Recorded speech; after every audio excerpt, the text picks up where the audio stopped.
So what I did yesterday was to talk about vectors in component form. Alright? If we've got a vector, something like A, alright, we can think about using a unit vector of I and that way and j. Alright, unit vector. Express that in terms of I and j. So if this were to be 4 across and 5 going up or 5 going up. So what we can do is A is actually can be written as 4i plus 5j. Right? That's what I showed you yesterday. And you can work out the magnitude of A, which is square root of 4 squared plus 5 squared. And the angle theta here is inverse tan of 5 over 4. Right? So that was the basic concept of that. Why we did that is because if we have things like forces acting, lots of forces acting on one particle, probably it's easier to change everything to the component format, the I and J format, and then you can add all the I's up and all the J's up. Right? So now we're going to look at this a little bit further. Talking about the component form. We are also going to talk about the unit vector for A by itself. So for today, you need to be able to define unit vectors and represent them geometrically. Use a head notation to represent unit vectors. This unit vector is different from I and J. I and J is perpendicular, but this one is a unit vector of that vector itself. And determine the unit vector in the same direction as a given vector, which is parallel to. Solve problems using forces and velocity, and finally solve vector equation by equating I and J components. Alright? Now, first thing, let's have a look at unit vector again. We talk about unit vectors of I, which is going towards the x direction, positive x direction, as unit vectors, I and j. Unit vector in the positive y direction. Alright, I and j. Now, what about a unit vector itself of A? Basically, a unit vector, we just define it as a vector with a magnitude of 1. That's all. Alright? The unit vector in the direction of vector A is denoted by A hat. And A hat is just A divided by the magnitude of A. I'll give you an example in a few seconds. So think about a vector of A. Alright? The whole thing, A is 2.5 A hat, which means vector A itself is 2.5. Alright? You want a unit vector of A. So you just want a unit vector of A, which is A hat. Alright? A hat with a little squiggle, just to show that it's a unit vector. Right? So because I'm printing this, it's in bold form. So when I write, I always write with a squiggle.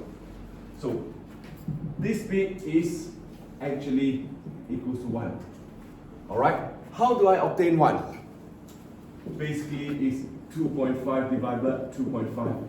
Correct? Yeah? And you know that that is A. A is divided by A, the magnitude of A. Alright? So A hat, the unit vector of A, is A itself, which is in IJ format, divided by the magnitude of A, which is 2.5. Alright, or, like I say, I write it down that way when I'm writing it. A hat with a squiggle, or unit vector A, is A squiggle over magnitude of A squiggle. And I forgot one line. Let me add that line in. Oops. That should be a line here to show that it's a magnitude. Alright? Now, let's have a look at an example. Alright, we've got A in front of you. You should have that example. A is 2i plus 3j. B is 3i minus 4j. And C is xi plus j. So you need to find a vector in the same direction as A, but twice the magnitude of A. Alright? Now, you know A is 2i plus 3j. If I draw it, it's 2i plus 3j. Right? So that is your A. Yeah? Now, if you want it in the same direction as A, but twice the magnitude, what do? You multiply this by 2, you multiply that by 2, correct? So therefore, you got 2A here. Right? So automatically, what you can do in this situation is therefore 2 times 2i plus 3j. Yeah? So anything with a magnitude double is a scalar multiplication of the vector. That's it. Just remember, 2 plus 3 is not the magnitude. It's square root of 2 plus square root of 2 square plus 3 square is the magnitude. So the first one, I highlighted that same direction as A, but twice the magnitude of A. And therefore, you actually use 2A. 2 times 2i plus 3j. Alright. Next one, a unit vector in the same direction as A. So what you want is A itself, this is A. Alright? You want that A hat, which is the unit vector. You know that A hat, magnitude of A hat equals to 1. Right? Yeah? So therefore, using A hat equals to A divided by magnitude of A.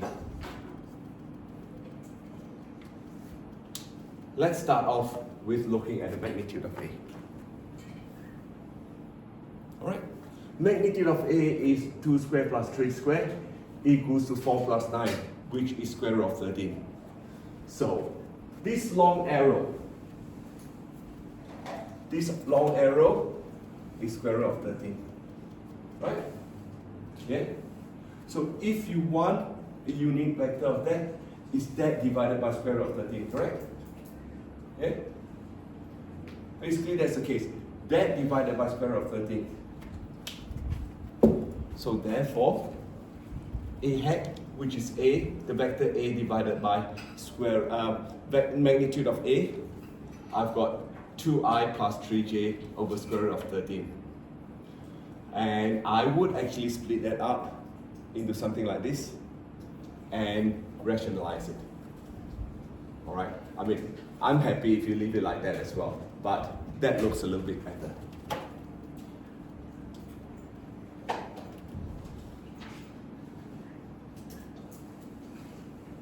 Alright. Question for me so far before I move on to the next one.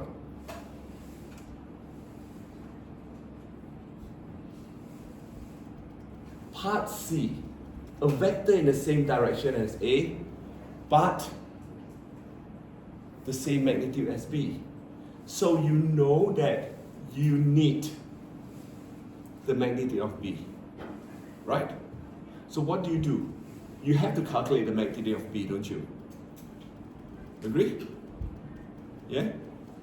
Now, if you know that magnitude of B, say is, let's say 16, right?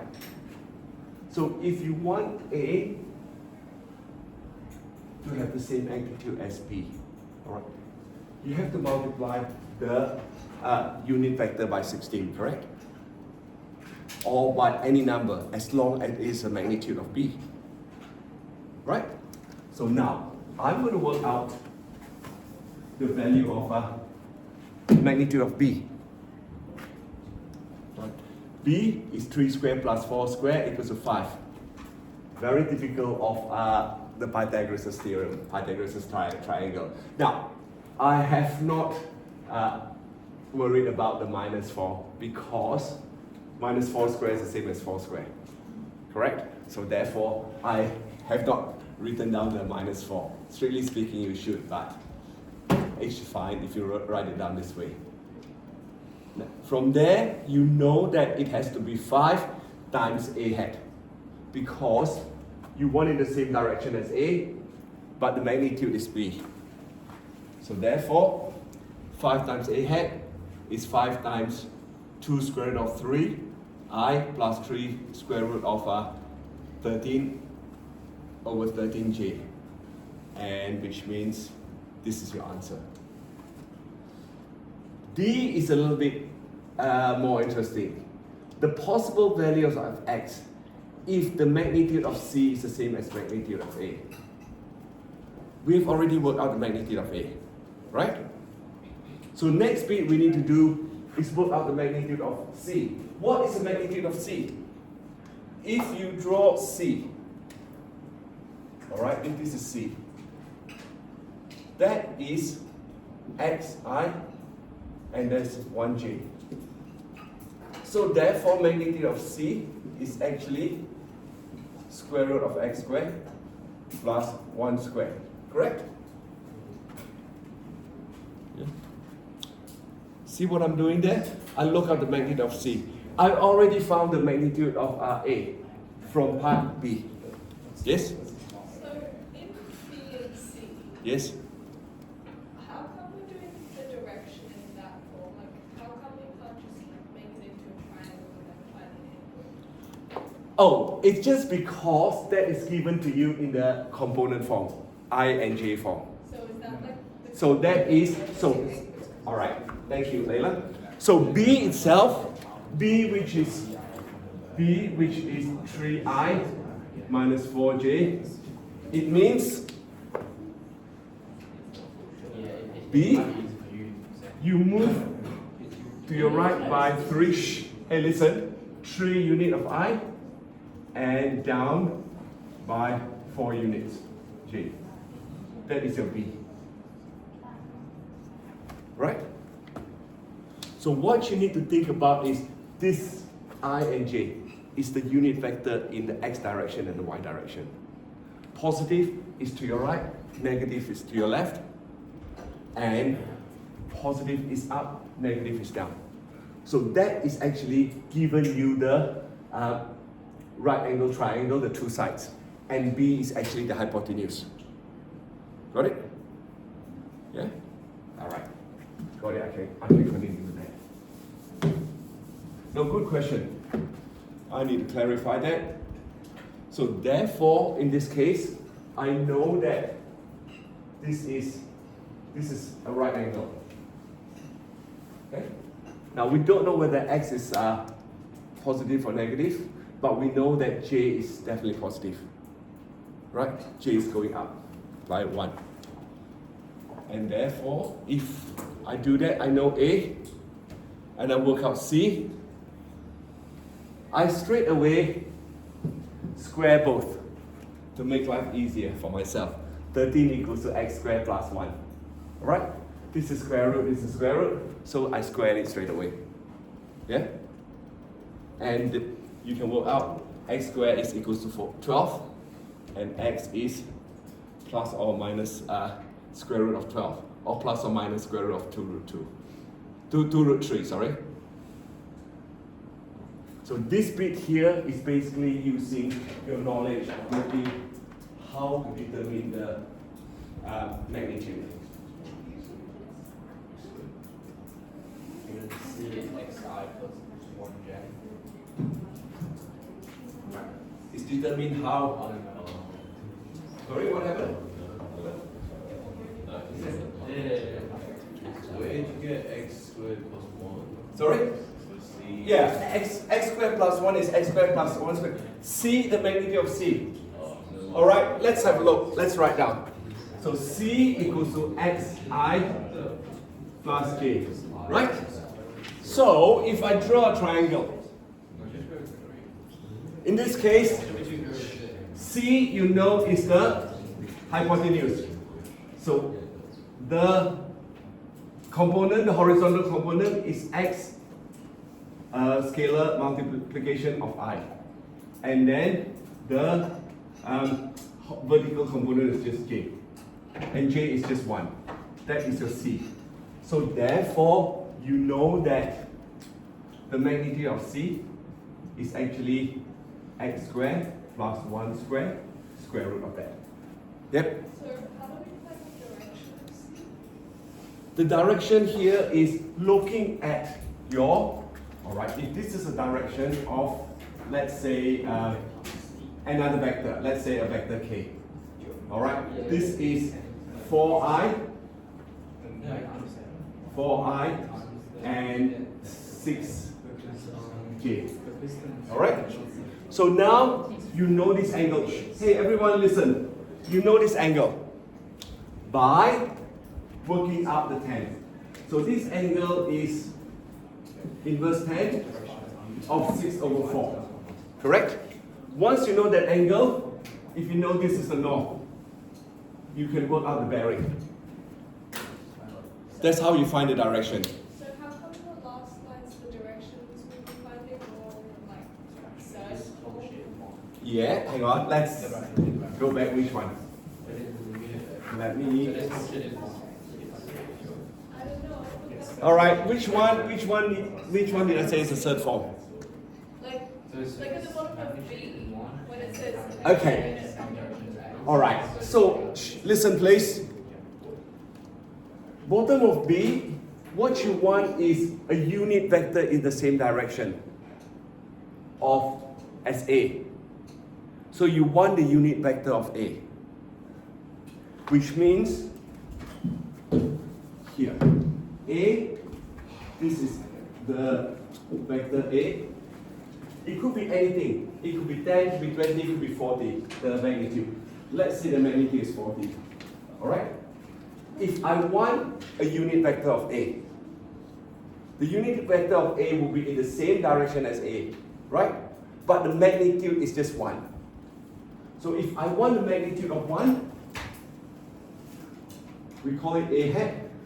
Is therefore, that is equals to the whole thing, A divided by the magnitude of A.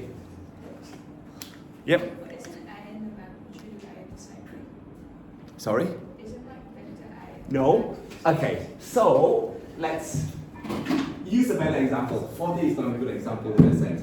So if I've got this as A is 10, alright? Okay? You want to know what A hat is. Alright. A, the magnitude is 10, but itself.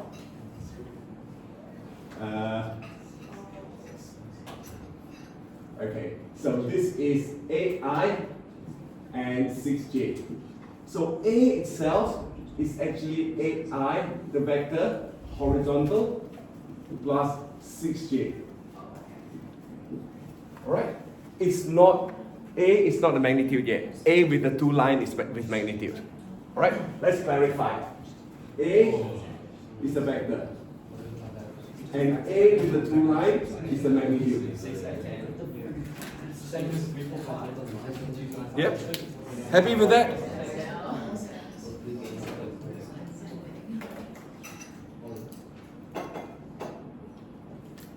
Alright. Any more questions for me? I'm happy to take any question. Definitely.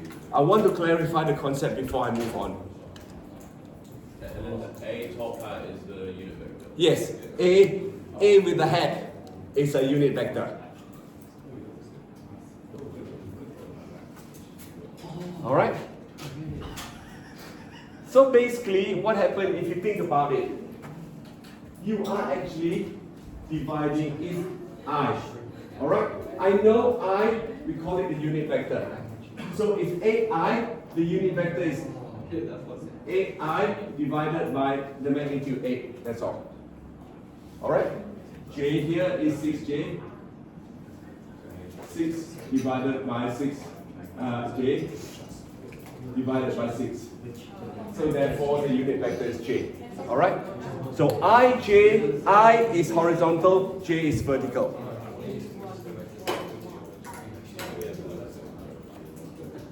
Alright, let's move on to the next bit. Next bit is all about forces equilibrium. Alright, let's focus please. Shh. Hey, if a body is stationary, the force acting on the body are in equilibrium.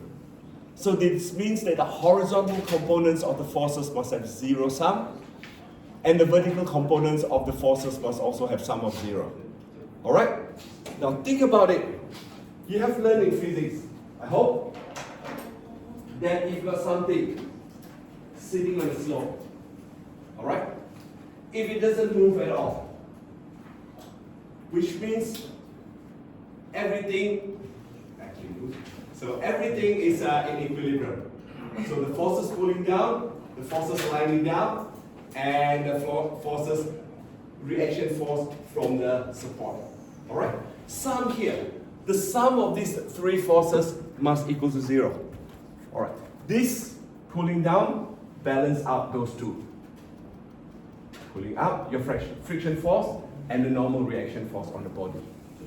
Now, instead of working everything out with angles, what you are going to do is basically, listen, work out the horizontal forces of each and vertical force of each of these, and then you can sum up to be zero. Alright? Yeah? So if you think about it, I've highlighted the first one. Let's look at the normal reaction of surface on body. So if you've got something sitting down, like for example, I'm standing up, standing on the floor. I exert, my force is on the floor, and there's a force pushing up. Alright? So therefore, in that case, if that is N, I call it normal N, I can make that into some triangle of I and J, horizontal and vertical. Right? I don't know what it is because I have no idea what N is. I have no idea what angle is. But if you know, you can do that. Now, what about this? The friction force. The thing is moving down, trying to move down, and the friction force is stopping it from moving down. So the friction force now, I can again draw that as the hypotenuse of a triangle and split that into the horizontal and then vertical. Correct? Yeah? Now, this one, the weight, when it is pulling down, gravity is pulling down vertically. There's no other angle. Right? It's pulling down vertically. Therefore, I don't have to split it into vertical, horizontal. There's no horizontal force in this case for gravity. Gravity is only down, vertically down. There's no horizontal gravity. Okay. So therefore, what I'm doing is, if I call this vector A, vector B, vector A plus B is vector N, the normal reaction of a surface on a broad body, and C and D is the frictional force. So I split the frictional force into horizontal and vertical, and then what I can do is to horizontal components. The sum of it, A and C must be equal to zero. Alright. And the vertical component, B plus D plus W has to be equal to zero. Alright? Therefore it is in equilibrium, it does not move. So have you ever sort of, I'm sure you've all been riding a bicycle, going uphill or going downhill, when you apply the brake force. That is when you are in equilibrium, you are not moving at all. Alright? All the forces acting on you, if this is bicycle, it's balanced. So you got vertically down, which is the weight, and then friction force, and the normal reaction force. This is an example, typical of physics example, that when you look at motion. But the thing is, it doesn't necessarily have to be a moving object. It can be something, it can be something, any particle. Yes, Chris? Oh, so your three diagrams, the B is going up, your D is going up and your W is going down, right? Mhm. Then your vertical component equation, you got B plus D plus W. It would be like B plus D minus W, wouldn't it? Yes, okay, I should wrote it as minus W, that's fine. But when I work out the magnitude, it could be negative, that's all. Yeah, it is. But the sum of it has to be 0, it's minus. I know what you mean. Yeah. Okay, so it is a summation. I use the word sum because one of the value could be negative. But doesn't What? the two should Yeah, it should be the magnitude. So the magnitude should be negative. So the sum of it plus minus W, I should have put that down. Alright? Good point. I should have put it down. I could put down that as minus W, alright? That's fine. Does that make it clearer? Yeah? So that magnitude is going to be negative. This is going to be opposite to those two. Alright? Yeah? Okay. Alright, let's go on to the next one. Example 2. Alright, have a look at this example. Ignore this at the moment. You've got a particle, a body. The forces acting on the body are as shown in the diagram. If the body is in equilibrium, find P and theta. Two ways of doing it. Alright, I'm going to show you two methods. Method 1 is basically splitting the horizontal force P into horizontal and vertical forces. Alright, horizontal P. You know that if you draw a diagram, it would be something like this. Correct? Yeah? Or it could be something like this. It doesn't matter. You can draw it that way or that way. Now, I know the theta is to the vertical. So therefore, I use horizontal force. This bit here. This horizontal force here. Is actually, now, sine theta is that over that. Correct? So therefore, P sine theta is 25. Alright? The sum of that has to be 0. P sine theta has to be 25. And then the vertical. Vertical here. Alright? Cos theta is that divided by that because of the hypotenuse. So therefore P cos theta equals to 50. Alright? The sum of those two has to be 0. So therefore that equals to 50. Now, you've got two equations and two unknown. And therefore, you can work out. Sine theta is tan theta. If 1 divided by 2, sine divided by cos is tan. Alright, remember your trick, your trigonometry. So tan theta is half. Theta is approximately 36.6 degrees. Right? So you have determined theta. So substituting theta into either one of them, you'll find that the magnitude of P is approximately 56 Newton. Alright, are you happy with that? Do you see how I do it? That's method 1, which I split P into the horizontal and vertical force. Horizontal and vertical vector.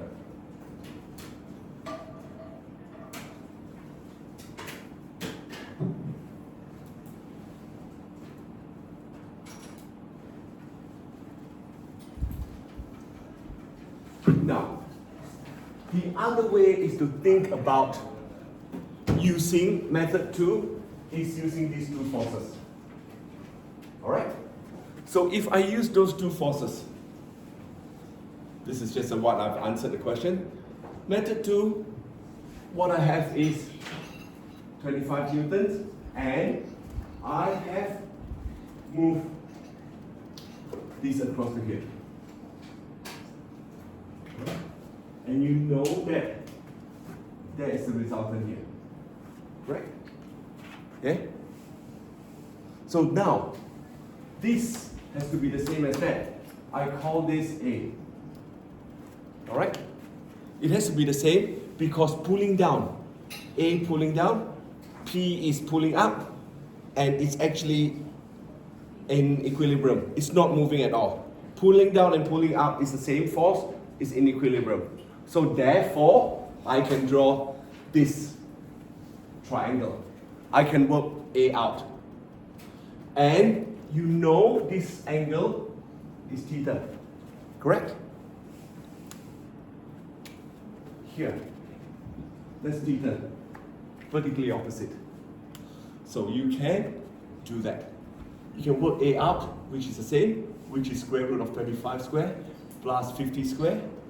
And then since the body is in equilibrium, P has to be equal to minus A, or P is the same as A in magnitude. So therefore, you can work out the angle theta, or just use that diagram. Either way is fine. You will still get 26.6 degrees. Now you are not, this one you are asked to determine theta. You are not asked to determine the bearing. Read the question carefully. Question say theta, that's it. Answer in theta, no bearing. Unless you're told to find the bearing, then you look for the bearing.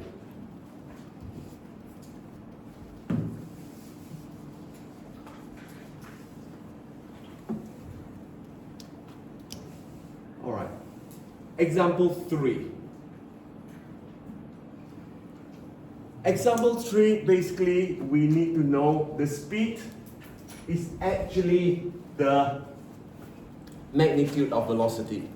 Velocity has direction, speed does not have direction. Alright? Velocity is a vector quantity, speed is not. Alright, remember that. Speed is not a vector quantity. Here, a body is moving with velocity 7I plus 24j meters per second. How far it will travel in 20 seconds? Alright, first, what we need to do is actually think about how it is moving. So, if you draw this, it should look like something like this. 7I and 24G. Yes? 7I and 24J. Alright? This is the horizontal component. That's 24 is the vertical component. And therefore, this is your velocity, V. Alright? So velocity is made out of 7I and 24J. What you want is the speed. The speed, you know that is the magnitude of velocity, which I've defined it for you. Speed is magnitude of velocity, and you can work out it is about 25 meters per second. Alright? Use a unit here, meters per second.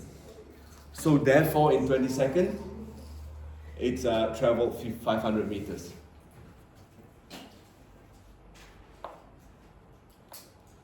So, remember velocity vector.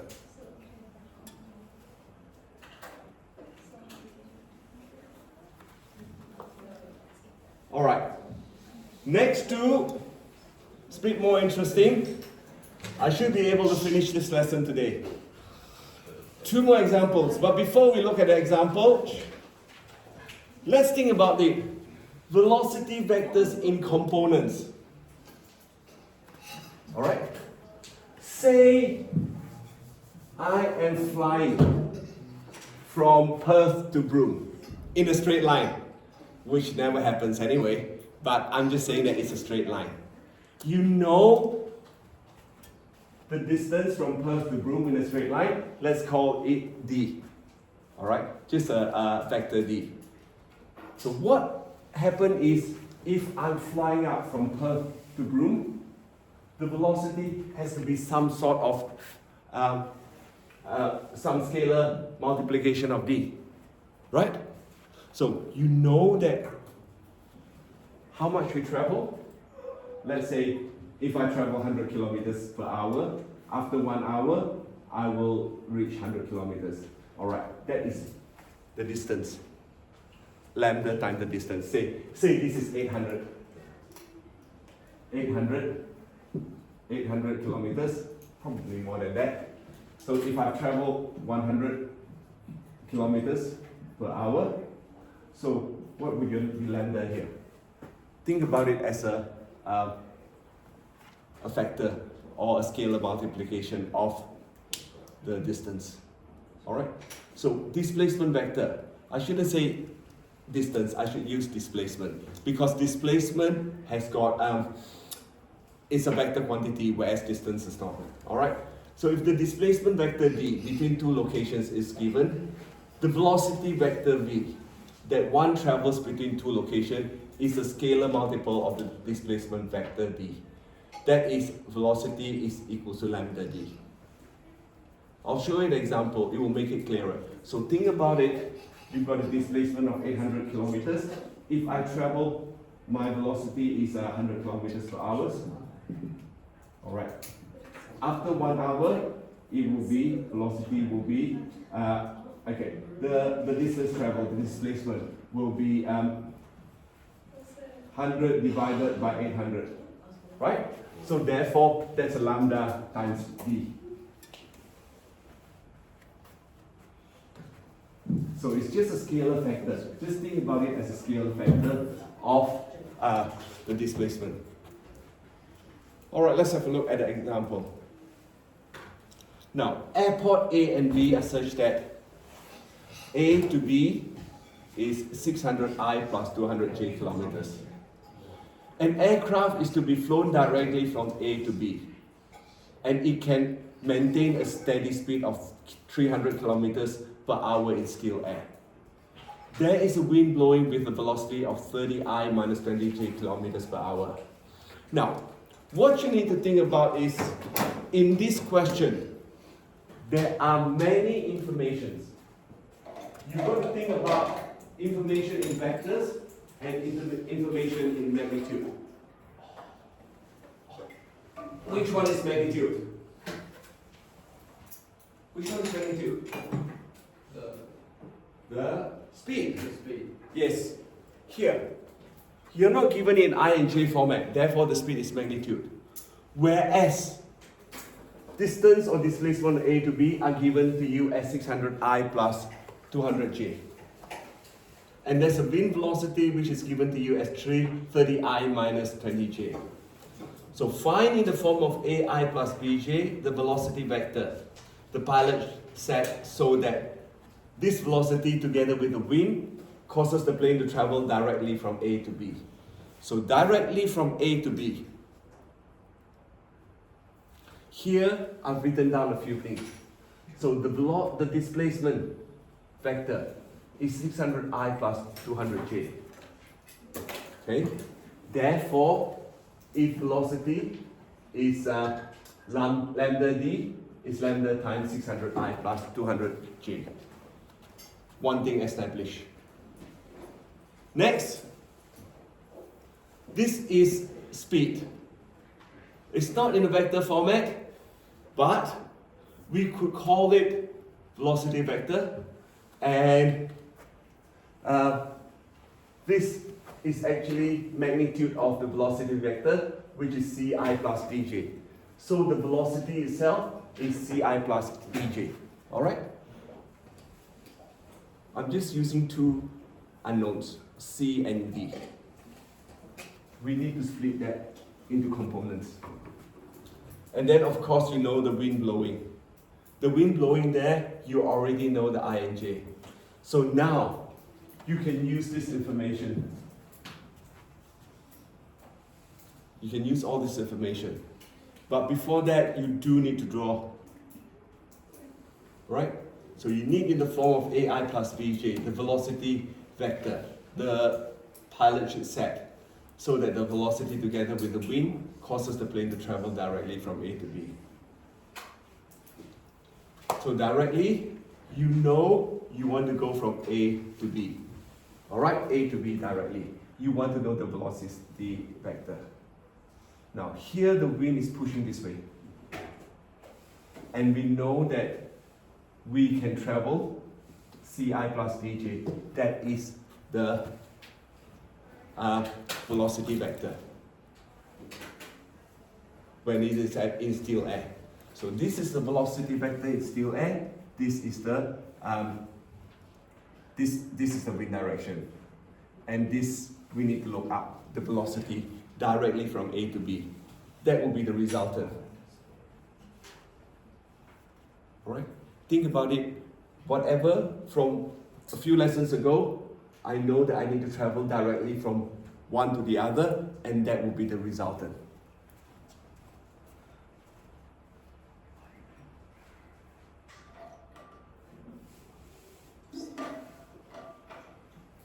Alright, so if you know that there's a resultant, what we can do is, I've written that down. You know lambda is 600I plus 200J. Alright? And therefore, velocity is this plus that. 30I minus 20J plus Ci plus dj. Alright? What I want to try to do is establish two simultaneous equations where I can solve. And from there, expand it. 30 plus Ci plus 30 plus 20 minus 20 plus dj. And equating that. That equals to that. The velocity vector using these two is that. Then the velocity vector using lambda d is that. So you can equate both.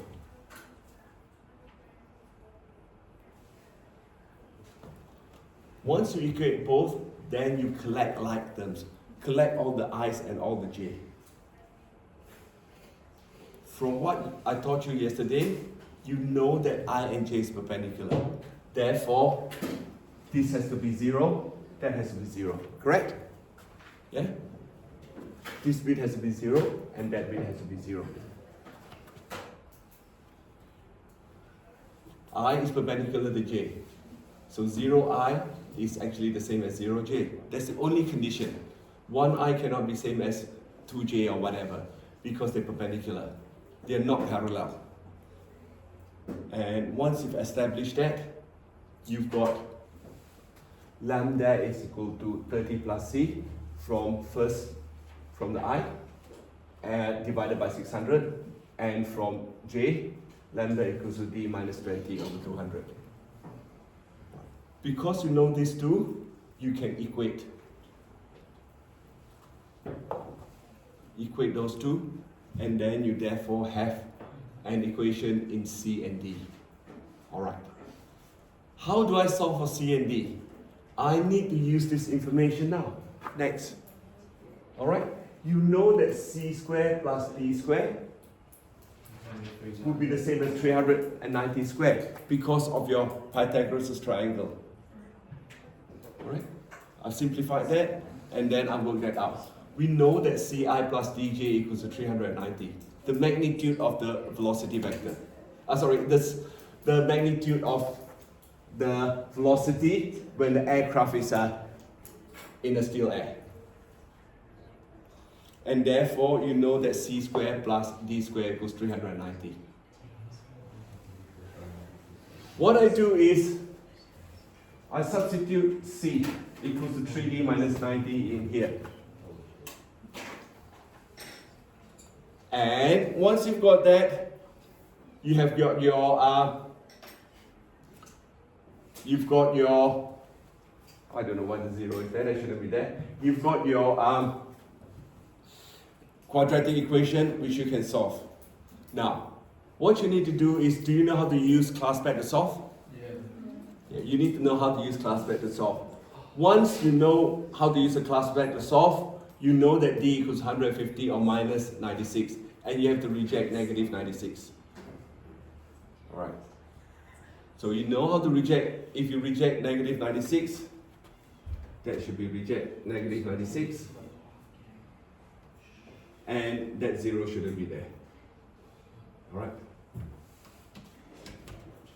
And therefore, you know C equals 360. Substitute. You know D is 150.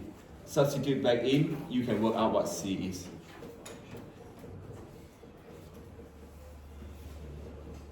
Alright, it's a lot to take in for one lesson. There's one more example to go at the back of your page.